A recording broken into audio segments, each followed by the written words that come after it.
துளாராசினியர்களே துளாராசினியர்களே உங்களுக்கு எந்த கஷ்டம் இருந்தாலும் தாங்குறீங்க. அதுதான் உண்மை. எந்த கஷ்டம்னாலும் தாங்குறீங்க. ஜூலை மாசத்துக்கு அப்புறம் தான் உங்களுக்கு விடிவு காலமே. அதாவது நன்றிமா சொல்றதுனால ஜூலை மாசத்துக்கு அப்புறம் தான் விடிவு காலமே. அந்த விடிவு காலம்னா என்ன அர்த்தம்னா கொஞ்சம் மூச்சு விடலாம். அதாவது கொஞ்சம் கொஞ்சமா நடந்து வரும். மார்ச் மாசத்துலேருந்து கொஞ்சம் கொஞ்சமா நடந்து வரும். ஃபுல் மூச்சு. அப்பா எனக்கு நடந்துட்டு இந்த காரியம் தான் இப்ப நடக்கணும்னு நினைச்சேன், இப்ப முடிஞ்சிட்டு அப்படின்றது ஜூலை மாசத்துக்கு அப்புறம் தான் தெரியும். தெரியுதா? சனி மாறி 2 மாசம் ஆகணும். இப்பயும் திருப்பி சொல்ற, சனி மாறி 2 மாசம் ஆகணும். ஆனாதான் மாறும் எல்லாம். அதனால எந்த கஷ்டமும் வேண்டாம். எல்லாமே எந்த கடவுளை வழிபடுறீங்களோ அதை வழிபடுங்க. நல்லதே நடக்கும். விருச்சிக ராசினியர்கள் கொஞ்சம் நல்ல காலங்கள் இப்பல ஸ்டார்ட் ஆகும். அது டிசம்பர் வரைக்கும் நீங்க என்னென்ன நினைக்கிறீங்களோ நடத்திக்கலாம். அதுக்கப்புறம் கொஞ்சம் கொஞ்சமா படிப்படிவா முன்னேறதுக்கான வழிகள் கிடைக்கும். தடைகளும் கொஞ்சம் வரும். அதுக்கு நீங்க என்ன பாப்பா, இப்ப நான் ஒரே ஒரு விஷயம், பரிகால தெய்வங்கள் தனித்தனியா சொல்ல போறேன். இப்ப சேர்த்து சொல்லல. இத முதல்ல பலனை சொல்லிடுறேன், அப்புறம் தனியா இது சொல்லுவேன். அதை எழுதி வச்சுக்கோ, சரியா? இப்ப அந்த தெய்வத்தை வழிபட்டால் உங்களுக்கு நன்மைகள் உண்டாகும். அவ அடி பெருமூச்சு விடலாம். இப்போ வரைக்கும் பெருமூச்சு விடலாம். அப்ப அடி விட்டுட்டு பெருமூச்சு விடலாம். ஒவ்வொரு விஷயமும் காரிய தடைகள் இருந்திருக்கும் இந்நாள் வரைக்கும். மார்ச் மாதம் சனி பயிற்சி வரும்போது உங்களுக்கு உங்களுக்கு மார்ச் எண்டுக்கு அப்புறமே கொஞ்சம் நன்மைகள் வர வர வர வர வர நடக்கும்.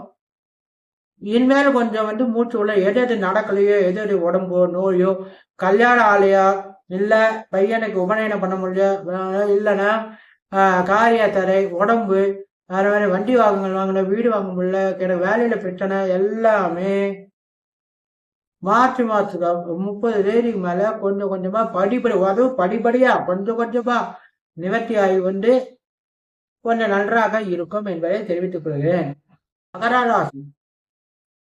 மகர ராசி நேயர்கள், மகராசி நேயர்களுக்கு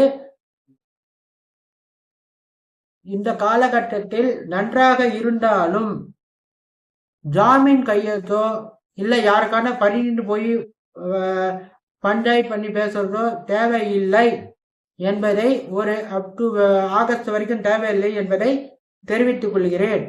அவளே யாராவது சண்டை போட்டு பேசாம இருந்தாலோ, யாரான வீட்டுல பேசாம இருந்தாலோ அவங்களே பேசுவாங்க. நீங்க போனா வீண் விரோதம் தான் வரும் என்பதை தெரிவித்துக் கொள்கிறேன். பணம் தனம் எல்லாமே நல்லா இருக்கு. இது ஒண்ணுதான் உங்களுக்கு மைனஸ் பாயிண்டா இருக்கு. உடல்நிலை கூட கொஞ்சம் சீராக ஆகும் என்பதை தெரிவித்துக் கொள்கிறேன். அதுக்கு பரிகாரம் நான் பின்னாடி சொல்றேன், அதுக்கு நோட் பண்ணிக்கோங்க. அதனால எல்லாருக்கும் நன்மையே நடக்கும் என்பதை தெரிவித்துக் கொள்கிறேன். ராசினருக்கு பாத சனி, அதாவது சனி கொஞ்சம் இதுவாகிறதுனால கொஞ்சம் யோகா நல்லா இருக்கு. அதனால கும்பராசிகளுக்கு இப்போ நல்ல ஜாக்பாட் நேரம். அதனால் வர வேண்டிய தனவரவு செல்வங்கள் எல்லாம் வரும். கொஞ்சம் நிம்மதியான வாழ்க்கை, சண்டை சக்தி இருந்தா கூட கொஞ்சம் ரிலீஃப் ஆகும். அதே மாதிரி எங்கன்னா போய் வரணும், அதனால கேத்திரம் இல்லை எங்கன்னா ஊருக்கு வெளிநாட்டுக்கு போகணும்னா இப்ப போயிட்டு வர்றது சிறந்ததாக இருக்கும் என்பதை தெரிவித்துக்கிறேன். ஆகஸ்ட் மாசம் அதுக்கு அப்புறம் போங்கோ இன்னும் சிறப்பாக இருக்கும் என்பதை தெரிவித்துக் கொள்கிறேன். எங்களுக்கு கொஞ்சம் கொஞ்சம் பண கட்டமும் தன கட்டமும் இருக்கும்.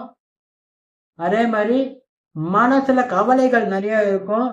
எப்படி வாழ்க்கையை வாழ போறேன், எப்படி போக போறேன், எப்படி வர போறேன்னு குழப்பம் இருக்கும்.